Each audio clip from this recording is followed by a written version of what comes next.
Gary Anthony Ramsay with your Hour News Now Rewind. Stories making headlines for the week ending October 2nd, 2010. Our top stories include: the President's Chief of Staff leaves the White House to run for office in Chicago. An Oklahoma senator blocked settlement money that would pay thousands of black farmers.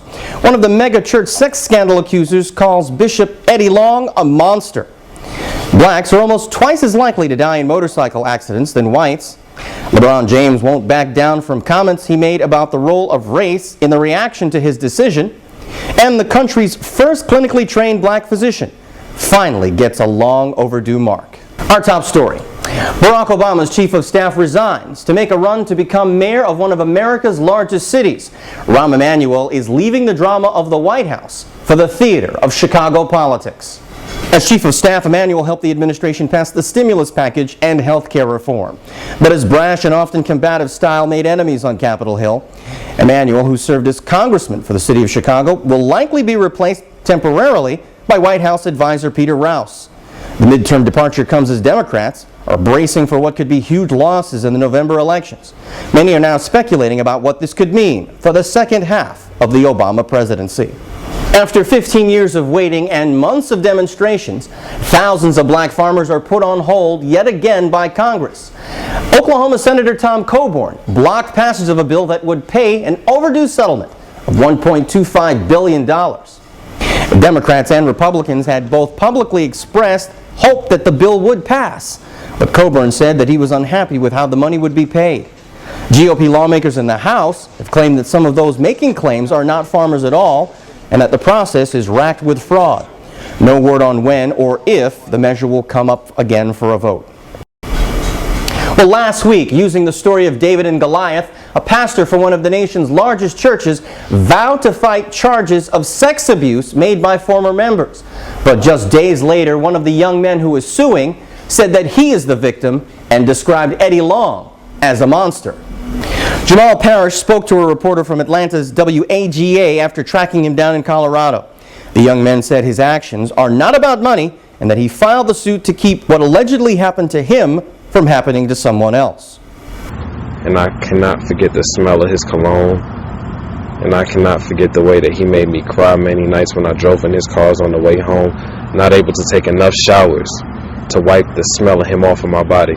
But that man cannot look me in my eye and tell me we did not live this pain, while you can sit in front of the church and tell them that you categorically deny it. You can't say that to our face. And you know this. You are not a man, you are a monster. In the lawsuits, Long is accused of taking the young men, then ages 16, 17, and 18, on so-called retreats. That's where the alleged sex acts took place. Through his lawyer, Long continues to deny the allegations. In Pittsburgh, a lawsuit is filed by the family of a man who claimed that he died after their 10 calls to 911 were not responded to for 30 hours. At one point, the family claims that paramedics were asking 50-year-old Curtis Mitchell to walk through snow to get to them before he died. The complaint lists 18 counts, including willful misconduct and gross negligence. It all happened in February during a crippling snowstorm. An ambulance crew did come to the end of the street where Mitchell lived, but left after the 50-year-old said he couldn't make it. The conversations between the paramedics and the dispatcher were recorded. What charge is at that guy's house? Yeah, but he ain't coming down. I ain't waiting all day for him, Kim.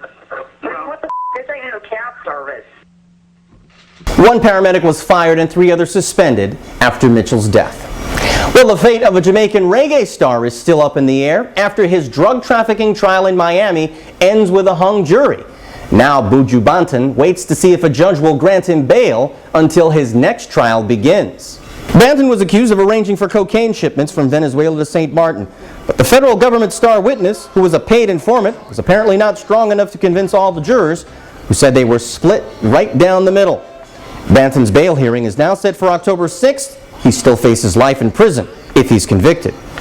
Well, if you like to ride motorcycles or know someone who does, the results of a new study may get your undivided attention. The research conducted by Johns Hopkins University concludes that if you're black, ride a motorcycle, and get into an accident, you're more than 1.5 times more likely to die from your injuries. The study suggests factors like previous health condition, insurance, and even the kind of motorcycle play a role.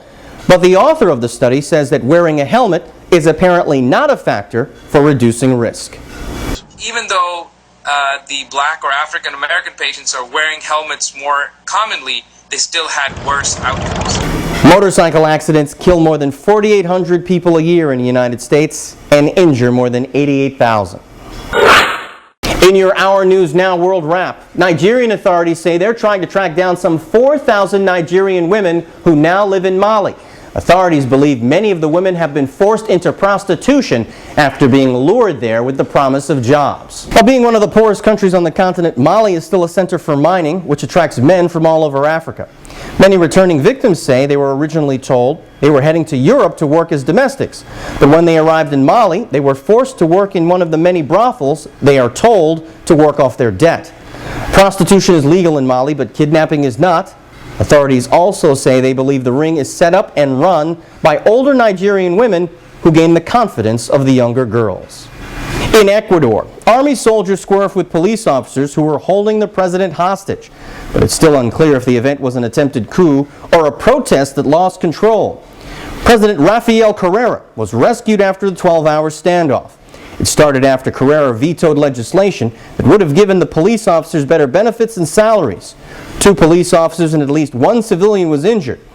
Carrera blamed former president and opposition leader Lucio Gutierrez for inciting the police to mutiny. In Sierra Leone, there is optimism for economic growth in the future now that the United Nations has lifted sanctions. It's another step for the country that's more infamously known for the blood diamonds that financed the civil war there. With deposits of some of the highest quality diamonds in the world, Sierra Leone's economy could see as much as a 5% growth over the next year, according to analysts. The 11-year war in Sierra Leone left 50,000 people dead and hundreds of thousands maimed or injured. That's your World Wrap. In sports news, Lebron James says he meant what he said in a CNN interview when he claimed that race may have played a factor in the reaction to his decision to leave Cleveland. He said, quote, "I think so. At times, there's always, a race factor," end quote. The Miami Heat forward reiterated his views at practice the next day. I'm not going to go back on my words and answer the question. I think people are looking too far into it, but at the same time, sometimes it does play a part in it, but, I've said what I had to say, and I'll continue to move on. The Heat are now expected to be contenders for the NBA championship after the blockbuster deal that brought James to Miami. And finally, he was the nation's first clinically trained African-American doctor. During his life, he was hailed for his work and his advocacy. But for more than 145 years, Dr. James McCoon Smith laid in an unmarked grave. And that came to an end last week in Brooklyn, New York, as descendants of Dr. Smith held a ceremony at his gravesite to dedicate a memorial headstone. Dr. Smith could not attend medical school in America, so he went to Scotland to train in the 1830s. He settled in New York and was the chief physician at an orphanage. During his life, Dr. Smith was also an author, teacher, and anti-slave advocate. He was born to a slave mother and a white father. Many scholars suggest his children passed for whites and disowned his accomplishments, which explain the unmarked grave. The ceremony was attended by Smith's predominantly white descendants, including his great-great-great-granddaughter. For a complete look at any of the stories you've seen on The Rewind, remember, as always, go to the bottom of the webpage, find the link of the story you'd like to see, and click your way through. That's your Our News Now Rewind for this week. I'm Gary Anthony Ramsay.